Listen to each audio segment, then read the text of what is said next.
وسلاما. طيب فنو يا مولى ابن بنا والذين يقولون ربنا هب لنا من أزواجنا وذرياتنا قرة أعين واجعلنا للمتقين إماما.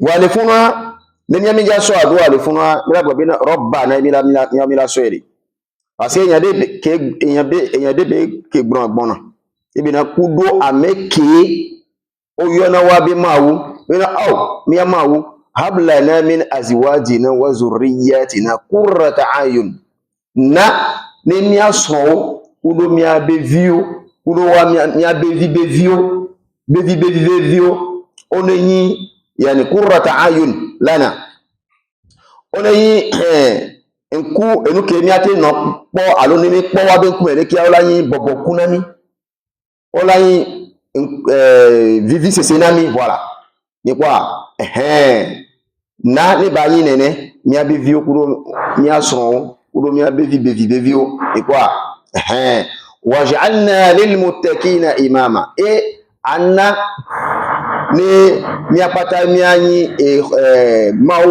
maobe fonfon ba no jimenami ye mi ayin nkono to le maobe fonfon me voilà ni ayin nkono to le maobe fonfon me.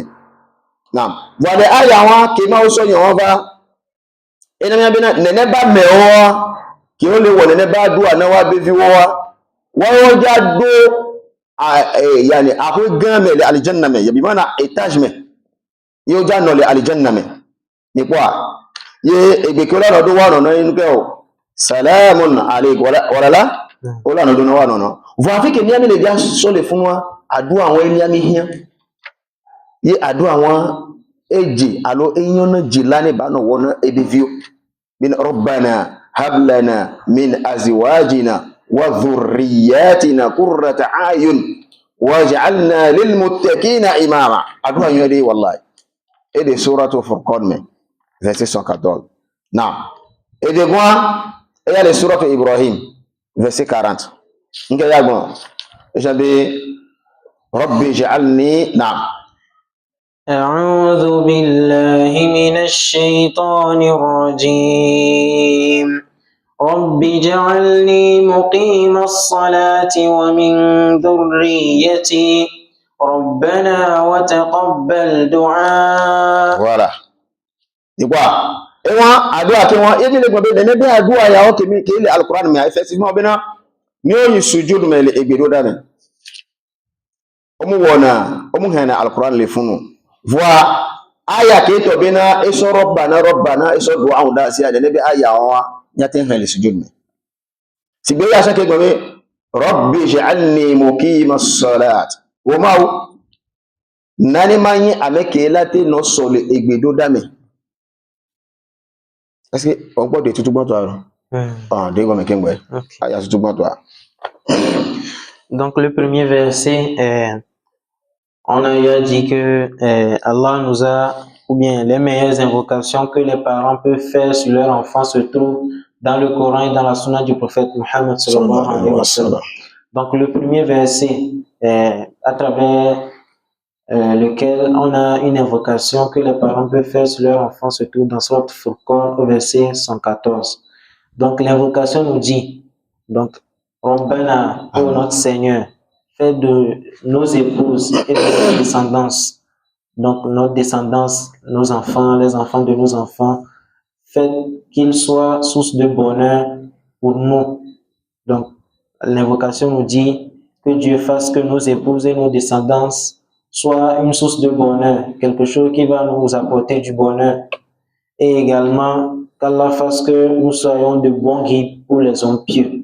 Donc c'est ce que le verset nous dit. Et le verset continue en disant, ceux qui font ces invocations-là, ils seront récompensés par un séjour en un haut lieu du paradis. Donc ils vont être récompensés avec un très beau lieu dans le paradis. aya de gwa ele rabbi ij'alni muqimas salat wa min zurriyyati rabbana wa taqabbal du'a.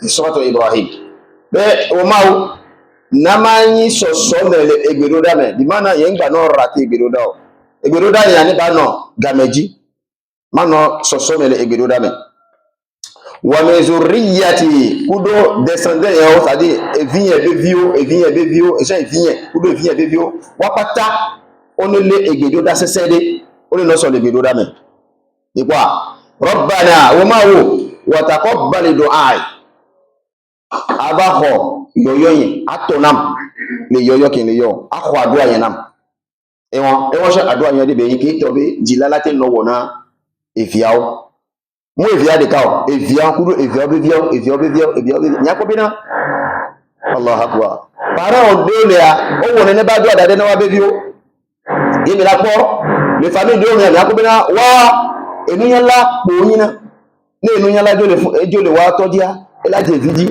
nejo le funwa ela je evidi ela no yinene adua ke wa to bi ke ngba me do le a eja ye rishwa ele wa bi famine eyina nejo la medeje la jamedi ela jamedi sat et puis e ku do comportement e no ke mi han na mi e survive ola respecter ne be shuruto ke ngbe aso adura ya so pasado ye ne be no ela no continue nene ni kwa mo ni ba pe do mi asan mi anti ke ngbe aya eke gbagba le ya le suratu safat me verset 100 va mi ade ya go me ke ngbe fadal. Et donc, le second verset, ou bien la seconde invocation, se trouve dans Surat Ibrahim. Et donc, le verset nous dit, Seigneur, fais que je sois assidu à la prière, ainsi que ma postérité. Seigneur, veuille bien exaucer mes vœux.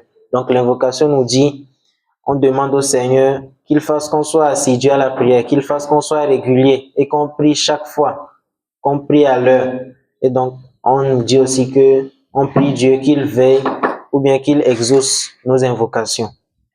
Et c'est ce qui fait que dans certaines familles, dans certaines générations, on remarque que ou soit la connaissance, ou soit la richesse, ça se transmet de père en fils. Donc c'est à propos des invocations. Et dans le sermon, on a énuméré certaines conditions qu'il faut respecter. Et accompagner à ces conditions-là, il faut les invocations pour que nos enfants ou bien une famille ou bien la descendance soit bénie par Allah. Chai. Nemi jo le funwa ni suratu safat me. Esha enani le suratu safat aya 100 verset 100. Ebe rabbi habli min as-salihin. Rabbi habli min as-salihin. E sha adua yere ke dibina jilalati no wona to sibeleke o ma we habli min as-salihin. Sadi hlen do alo hlen do ame nye to do me. Ye evi o pata oni no ame nye to do me. Esha adua yere be. Na. Donc, la troisième invocation se trouve dans Surat Safat et l'invocation nous dit ô Seigneur, mets-nous ou bien il faut nous mettre parmi les vertueux, parmi les pieux, et pas que nous, nos familles, nos enfants, nos descendants. Donc, il faut nous placer parmi les gens qui sont pieux. Ewa Al-Quran to emi gban ba won video le me. If ya mi ba yi sunna me. Eya benu ke o. Allahumma aslih li zurriyyati. Ni kwa waj'alhum min ahli al-iman wa taqwa. De kayan. E gomede Allahumma wo ma wuyen aslih li jiramdo nani mako wa zurriyati kudo descendant yo eviye bevio na mi apata mi ko jira mi apata do waj'alhum min ahli al-iman wa taqwa ye anna one no khosito do me kudo maobe vonvon ne ba no jimenao nle odo ne ba me odo menam bu ado ayan de be yan sadi Allahumma aslih li zuriyati sadi jira descendant yo eviye o bevio konam jira odonam waj'alhum min ahli al-iman wa taqwa ye Anaone no, ko se to